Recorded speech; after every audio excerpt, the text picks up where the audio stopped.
नमस्कार, कुसुम private tutorial में आपका स्वागत है। आज हम 8th स्टैंडर्ड की हिंदी की कविता पढ़ेंगे। कविता का नाम है धरती का आंगन महके। कवि हैं डॉक्टर प्रकाश दीक्षित जी। पहले बच्चों पद्य संबंधी पढ़ लेते हैं। प्रस्तुत नई कविता में कविवर डॉक्टर दीक्षित जी ने कर्म, ज्ञान एवं विज्ञान की महत्ता स्थापित की है। आपका कहना है कि हम ज्ञान विज्ञान के बल पर भले ही आसमान को नाप लें, परंतु विनाशक शस्त्र से मानवता को बचाना भी आवश्यक है। और कहते हैं ये तभी संभव होगा जब समाज में सदाचार, स्नेह बढ़ेगा, तभी ही संभव हो सकता है। बच्चों यहाँ पर हमने देखा पद्य संबंधी में जो दीक्षित जी ने हमें क्या समझाने की कोशिश की है, क्या संदेश देना चाहा है। तो कहते हैं विज्ञान के बल पर हम कितने ही आगे क्यों न बढ़ जाएं, तो हम ऐसे आगे ना बढ़े, ऐसे हम अस्त्र और शस्त्र ना बनाएं कि जिसकी वजह से इस विश्व का विनाश हो। हमें विज्ञान को विनाश के लिए नहीं, मानवता के लिए बचाना होगा। कविता पढ़ते हैं। धरती का आंगन महके कर्म ज्ञान विज्ञान से, ऐसी सरिता करो प्रवाहित खिले खेत सब धान से। बच्चों धरती का आंगन महकेगा अर्थात क्या कहना चाहते हैं कि भारत माँ का नाम रोशन करेंगे हम। तो भारत माँ का नाम रोशन कैसे करेंगे? कर्म से, ज्ञान से और विज्ञान से। कर्म का अर्थ होता है कार्य से, ज्ञान का अर्थ होता है बुद्धि से और विज्ञान का अर्थ होता है टेक्नोलॉजी या यंत्र तंत्र से। मनुष्य को श्रम, ज्ञान और विज्ञान के बल पर भारत माँ का नाम रोशन करना होगा। ठीक है। ऐसी सरिता करो प्रवाहित खिले खेत सब धान से। ज्ञान और विज्ञान के बल से हमें ऐसी नदी की धारा प्रवाहित करनी होगी जिसे धरती को संपन्नता मिले, धरती हमारी फली फूली हुई बने, संपूर्ण पृथ्वी धन धान्य से संपन्न हो जाए और हर तरफ खुशियां ही खुशियां छा जाए। अभिलाषाएं नित मुस्काएं, आशाओं की छाह में, पैरों की गति बंधी हुई हो विश्वासों की राह में।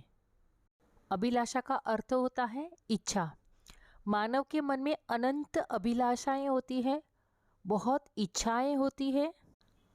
आशाओं को, इच्छाओं को पूर्ण करने के लिए वो नित मुस्कुराता है और मनुष्य को आशा भी है कि आज नहीं तो कल उसकी सारी कामनाएं, सारी इच्छाएं पूरी हो जाएगी।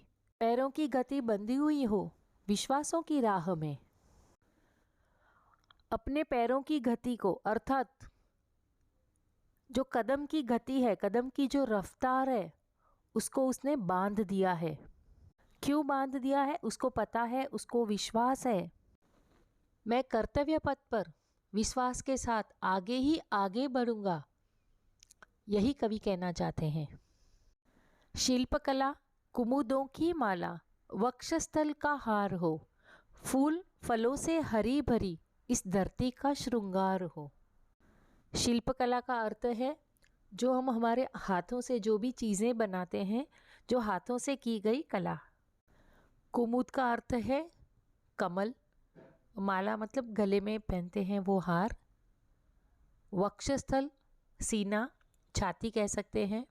कवि कहते हैं कि शिल्पकारी जैसी जो हमारी प्राचीन कलाएं हैं, उन कलाओं की वजह से हमारी जो प्राकृतिक संपदाएं हैं, इसकी वजह से धरती बहुत सुंदर लगने लगती है।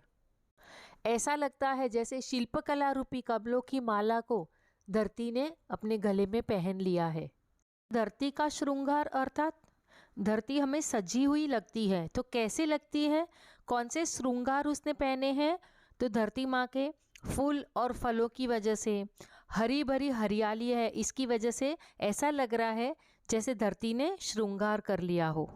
चंद्रलोक या मंगल ग्रह पर चढ़े किसी भी यान से, किंतु ना हो संबंध विनाशक अस्त्रों का इंसान से।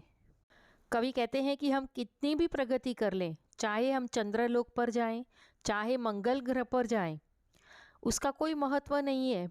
महत्व की बात यह है कि मनुष्य विज्ञान का प्रयोग सिर्फ विकास के लिए करे, ना कि विनाशक अस्त्र बनाने के लिए। उसे सिर्फ मानवता की रक्षा ही करनी चाहिए।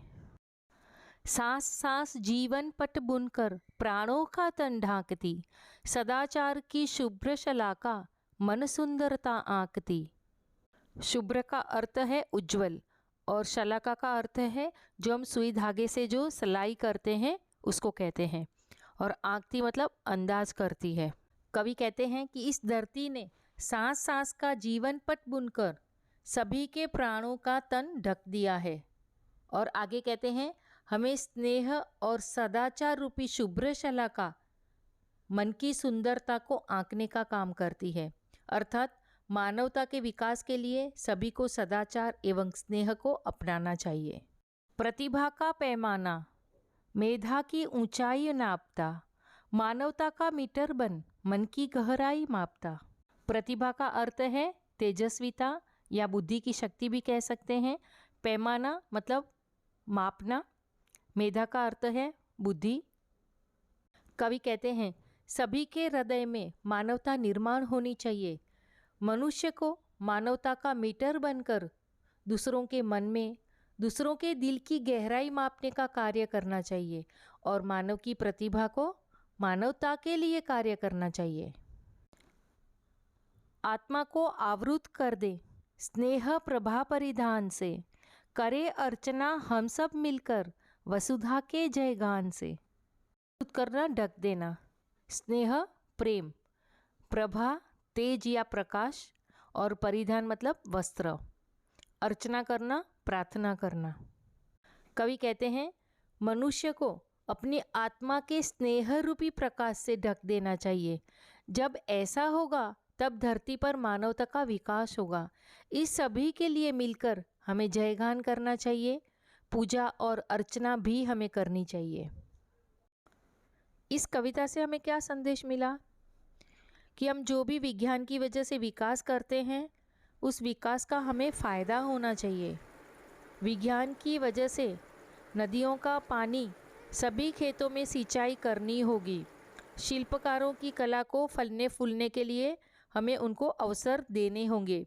सभी लोगों की आशाएं और अभिलाषाएं भी पूर्ण होनी चाहिए और पृथ्वी हमारी हरियाली से श्रृंगार की हुई सजी हुई लगनी चाहिए। इसके अलावा मानवीय गुणों पर भी लोगों का अटूट विश्वास रहे, ऐसे हमें स्नेह और सदाचार दिखाना चाहिए। ठीक है, तो यहाँ पर ये हमारी कविता पूरी हो गई है। मिलते हैं हम अगले वीडियो में, तब तक के लिए धन्यवाद।